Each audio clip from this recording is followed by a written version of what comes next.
Who said that? Who asked me that question? Wow, the van life, bro. That's a good question. So, what I've now found to be true that I didn't know before I started living the van life is that the van life has provided me with freedom. I had actually decided to move to California a year and a half before I decided to do the van life. And I'm thankful I didn't come out here earlier, because I would have came out here with a car full of stuff, just ready to move into some place and probably like suffer while I try to pay rent somewhere and like live the dream, right? But when I started driving for Amazon, and I started driving all the time.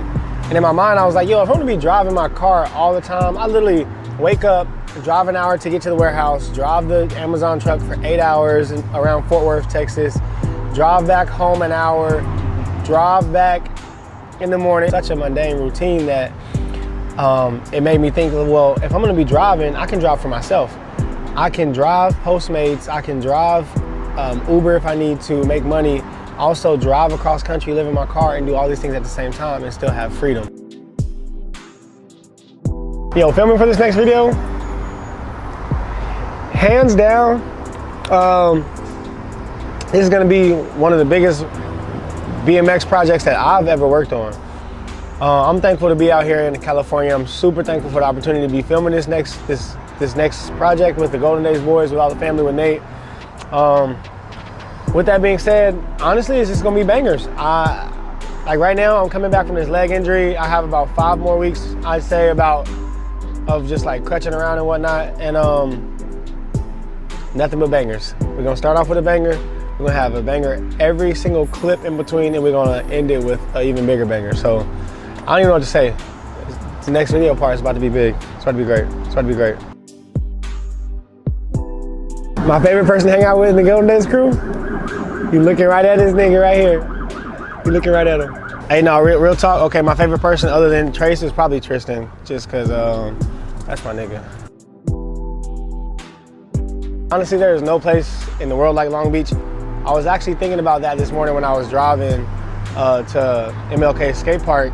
There's very unique people, there's very unique environment, there's very unique scenery. There's such a creative scene. There's, I don't know, just being out here, it motivates you and encourages you, and like you're around other people who are doing similar things. So for me, being in Long Beach is different than being at home, in the sense of just being surrounded with other people that are doing the exact same thing and like going after the same dreams.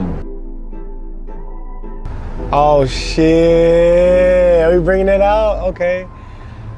I didn't know she was a porn star.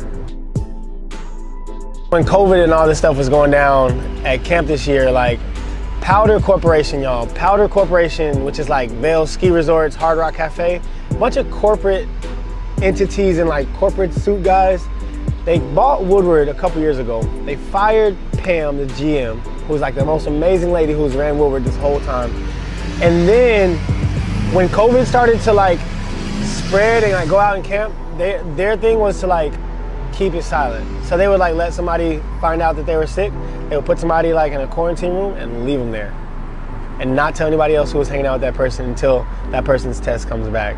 So like COVID and like Camp Woodward this summer was it was such a crap show. That shit was crazy because I was exposed to somebody who had COVID, and I had to like deal with like all the repercussions and like safety precautions from COVID-19 because of this corporation's like policy on how to handle these crazy pandemic